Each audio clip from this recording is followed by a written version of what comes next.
Ravi's International School. Trust assured for your child. A sprawling, safe and home-like campus for residential and day scholars. Call 7331 అయితే మీరు నాకు తెలిసి almost మీ age 15 years ఉన్నప్పటి నుంచి you are working in industry కదా. అప్పటి నుంచి ఇప్పటిదాకా అసలు బ్రేక్ ఎక్కడ తీసుకోలేదు. మేబీ ఆ డెలివరీ టైంలో డెలివరీ, అది కూడా సెకండ్ డెలివరీకి తీసుకున్నా. సెకండ్ డెలివరీ మా బాబు డెలివరీ అప్పుడు ఓన్లీ 25 days తీసుకున్నా. 25 days తర్వాత డెలివరీకి ముందు 1 month, డెలివరీ ముందు 5 days ముందు ఆపేసాను. డెలివరీ అయింది బార్సాల 21st day బార్సాల అయింది. 25th day నుంచి వర్క్ చేశాను. ఒక 1 month తీసుకున్నాను ఫస్ట్ డెలివరీకి. ఇప్పుడు నాకు తెలియలేదు, ఎవరు చెప్పలేదు నువ్వు బ్రేక్ తీసుకోవాలని చెప్పలేదు. నేను వర్క్ కమిటెడ్, వచ్చిన సీరియల్స్ చేసాము, అయిపోయింది. సెకండ్ టైంకి నాకు ఎలాగైనా ఆడపిల్ల కావాలి అనే కోరిక. సో అలాగనే దేవుడిని కోరుకుంటే ఫైనల్గా అప్పుడు నేను 10 మంది పిల్లల్ని కనం కదా, ఆ మదర్హుడ్ ఆ ఫీల్ ఎలా తెలుస్తుంది. సో అందుకని నేను ఇప్పుడు చెయ్యను. సో సెకండ్ బేబీకి 3 years బ్రేక్ తీసుకున్నాను. సో ఇంత బిజీ స్కెడ్యూల్లో ఫ్యామిలీతో ఎలా టైం స్పెండ్ చేశారు అండ్ వీడియోస్ అన్ని చూస్తుంటాం. You're very beautiful family, touch wood డిస్ట్ తగలకూడదు. సో ఆ వర్క్ బ్యాలెన్స్ అనేది మాకు తెలుసు. అసలు సీరియల్స్ లో ఎంత టైం నుంచి ఎంత టైం వర్క్ చేస్తారని 15 years నుంచి స్టార్ట్ చేశారంటే ఇట్స్ ట్రెమెండస్ కెరియర్ అనమాట, వెరీ లాంగ్ కెరియర్. ఎలా బ్యాలెన్స్ చేస్తున్నారు ఫ్యామిలీని? ఇప్పుడు పెళ్ళి అయ్యే వరకు అంతా ఏం తెలిసేది కాదు. డే అండ్ నైట్ వర్క్ చేసేవాళ్ళం. ఓన్లీ లగేజ్ అది. నేను తొందరగానే టీవీ సీరియల్స్కి షిఫ్ట్ అయిపోయా. సినిమాలు చేస్తూ ఉండగానే సీరియల్లో హీరోయిన్ మనమే, సోలో. ఒక హీరోయిన్ సెంటర్ క్యారెక్టర్ ఉంటుంది సీరియల్స్ లో. సో అలా హీరోయిన్ ఇంకా ఆడపిల్ల గ్లిజరన్ వేసుకుని ఏడవాల్సిందే. సో అలాగా స్టార్ట్ చేసినప్పుడు చాలా క్రేజీగా అనిపించేది అనమాట.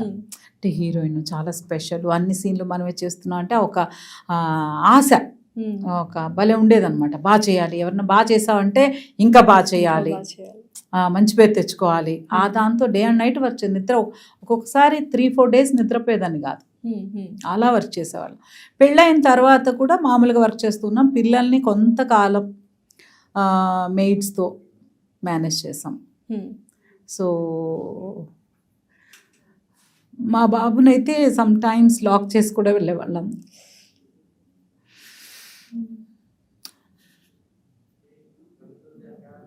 బట్ వర్క్ అందరికీ దొరకదు. మిస్ అయి ఉంటారు కదా మ్యామ్ చైల్డ్హుడ్ చాలా పిల్లలది. వాళ్ళు వేసే తప్పటడుగులు కావచ్చు, మాటలు, ఇవన్నీ. మా అబ్బాయిని టోటల్గా మిస్ అయ్యాను నేను. ఫస్ట్ చైల్డ్ అస్సలు రిగ్రెట్ ఉండిపోయింది ఎక్కడ అనుకోగానే కళ్ళ నీళ్ళు. వాడు చిన్నప్పుడు 9th month నేను మా మమ్మీ వాళ్ళ ఇంట్లో వదిలేసి వెళ్ళేదాన్ని. సో నేను వస్తుంటే టక వచ్చి డోర్ దగ్గరకు వచ్చేసేవాడంట. లిఫ్ట్ ఎక్కి నేను 4th floor రావాలి. సో మా చుట్టాలు ఒక ఆవిడ అడిగారు, ఏంటి చూసి ఏంటి చూడు ఎట్టు వెళ్ళిపోతున్నాడు అనేవాళ్ళంట. వాళ్ళ అమ్మ వస్తుందని తెలిసిపోతున్నట్టుంది అని అనుకునేవాళ్ళంట. సరే వెళ్ళేదాన్ని తీసుకొచ్చేసేది అని అయిపోయేది. రీసెంట్ టైమ్స్లో ఒక 3-4 years బ్యాక్ ఆవిడ మాట్లాడుతూ, ఏంటి నాన్న ఓ ఎలా ఆ టైంలో భలే మమ్మీ కదా వచ్చేది ఆ ఏజ్లో. సో పిల్లలకి తెలిసిపోద్ది. ఎలా తెలిసినానంటే మమ్మీ కదా వచ్చేది. సో 1 year కూడా లేని వాడికి మమ్మీ అనుకుంటూ ఒక ఆ స్మెల్, ఆ ఫీల్. కానీ నేను మా వాడికి ఏమి ఇవ్వలేదు యాక్చువల్లీ చెప్పాలంటే, కేర్ చూసారా. కానీ మనము ఎలా అయినా ఆడవాళ్ళము ఆ గిల్ట్ అనేది తీసుకుంటాం కదమ్మా. ఇప్పుడు హస్బెండ్ ఫాదర్ కూడా అంతే వర్క్ చేస్తారు, అంతే మిస్ అవుతారు. కానీ ఆ గిల్ట్ వాళ్ళు తీసుకోలేరు. ఎందుకు ఆడవాళ్ళకి ఎందుకు ఇంత గిల్ట్ ఫ్రీ అంటే ఆ మదర్హుడ్ అలాంటిది రెస్పాన్సిబిలిటీస్ తీసుకోవడంలో కానీ ఏదైనా సరే, ఏదైనా తట్టుకోగలిగే శక్తి ఆ టైంలో నేను ఫీల్ అవ్వలేదు కదా. మా పిల్లాడిని వదిలేసి వర్క్ చేస్తున్నానని నేను ఫీల్ అవ్వలేదు. బట్ ఇన్ని ఇయర్స్ తర్వాత అంటే వాడు సో మా అబ్బాయి చాలా కేరింగ్ బాయ్. సో వాడు ఎక్స్పెక్ట్ చేయడు, ఇప్పటికీ ఎక్స్పెక్ట్ చేయడు ఏమి, మమ్మీ నువ్వు నాకు ఇది చెయ్యాలి అని ఎక్స్పెక్ట్ చేయడు. నాకు ఏదైనా అవసరం అయితే నేను అంటే నా శాడిజం చూడాలి. నాకు భయం. రూమ్లో నుంచి బయటకు వచ్చి ఫ్రిడ్జ్ దగ్గరికి వెళ్ళి వాటర్ తెచ్చుకోవడం, ఒకవేళ మర్చిపోతే నేను మావాడు 1st floor ఉంటే ఫోన్ చేస్తా,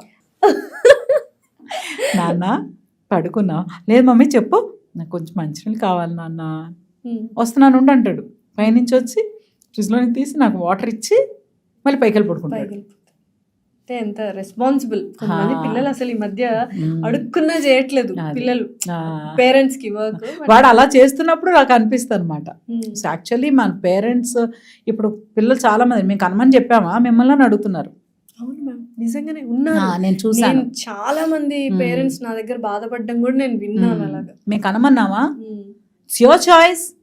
ఏం చాయిస్ అది తెలియదు కదా, చాయిస్ ఎలా అవుతుంది కదా. ఇలా పెట్టుకొని పెంచుతాం మనము, కానీ వాళ్ళు అలాంటి అలా ఎక్స్పెక్టేషన్స్ అలా ఉన్నప్పుడు మనం అనిపిస్తామంటే మన పిల్లలు యాక్చువల్గా చెప్పాలంటే వాళ్ళకి పెద్ద లైఫ్ ఏమి ఇవ్వలేదు. మేము సెక్యూరిటీ ఇచ్చాం, టూర్స్కి వెళ్ళాం. మా అమ్మాయికి పెద్ద డిప్రెషన్ అది. అవునా, డిప్రెషన్ టూర్స్కి ఎందుకు వెళ్ళారు? మన సీరియల్స్ మనం పని చేసిన రోజులే పని, మన గ్యాప్ తీసుకునేంత పెద్ద స్టార్స్ కాదు. స్టార్స్ కూడా తీసుకోరు. ఇన్ఫ్యాక్ట్ సినిమాని కమిట్ అయ్యాక ఇప్పుడు ఎవరన్నా వెళ్తున్నారేమో కానీ ఒకప్పుడైతే అందరూ డెడికేటెడ్గా వర్క్ చేస్తున్నారు. పెద్ద పెద్ద కృష్ణ గారు కానీ, చిరంజీవి గారు కానీ, నాకు ఎనీ స్టార్ అంటే బిగ్ స్టార్ ఏదో లెజెండరీ యాక్టర్స్ ఎవరైతే ఉన్నారో ఇప్పుడు హాలిడేకి వెళ్తున్నారు. ఇప్పుడు వాళ్ళు అప్పుడు ఫీల్ అయ్యేవాళ్ళు, ఇప్పుడు ప్రెసెంట్ జనరేషన్ కొంచెం అలా ఇప్పుడు వెళ్ళొచ్చు కదా టూర్స్. ఇప్పుడు వెళ్ళాలి. ఇప్పుడు వాళ్ళ చదువులు. మాకు ఎలా ఉండేది, నాకు ఫ్రీగా ఉంటే జాకీ గారు ఫ్రీ ఉండేది కాదు. డేట్స్, షూటింగ్ డేట్స్ మా ఇద్దరికి ఫ్రీ చేసుకున్నా కూడా పిల్లల స్కూల్స్ ఉండేవి. వాళ్ళకి హాలిడేస్ అంటే మేము ఎక్కడ ఉండేవాళ్ళం. మా అమ్మాయి చెప్పి, mummy every year summer holidays తర్వాత స్కూల్ స్టార్ట్ అయితే అందరిని అడుగుతారట టీచర్స్, నువ్వే ఊరు వెళ్ళావు. I was at home ma'am అని చెప్పేదంట.